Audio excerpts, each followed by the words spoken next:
I wanted to talk to you about this cloning and the rewilding of the mammoths and all of that stuff. Yes. I'm going to Colossal tomorrow to learn a little bit more about it myself. Explain Colossal. Yeah, so Colossal Biosciences is this, if you ask me, incredible company, and they are, by their own declaration, a de-extinction company.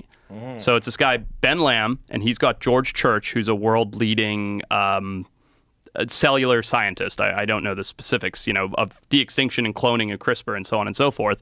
And they've come together and raised a ton of money, and they are de-extincting animals. And the science is there. Like, it's done. All it took was the money, basically, behind it. And they've put together this incredible Rolodex of scientists and people, and it's real-life Jurassic Park with purpose. Where are they going to put them?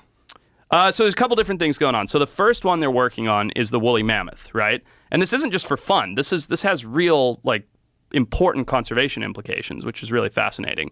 But they are planning on starting with, I think, 100 mammoths and putting them in this place called not Pleistocene Park, something like that. This park in Siberia. That they've been doing this experiment on as to what happens when you add megafauna back into the Arctic tundra to offset carbon emissions. Wow. And so they're using what DNA? They're using elephant DNA and mixing it with something else? So it's Indian elephant is the closest living relative to the woolly mammoth. And what does an Indian elephant look like? Is it similar to an elephant? Yeah, it's a smaller. So African elephants are bigger. They have the really big ears. Right. Indian elephants are typically the ones you'd see at the circus, with the pink in the ears, the smaller triangular shaped ears. So just a different species of elephant.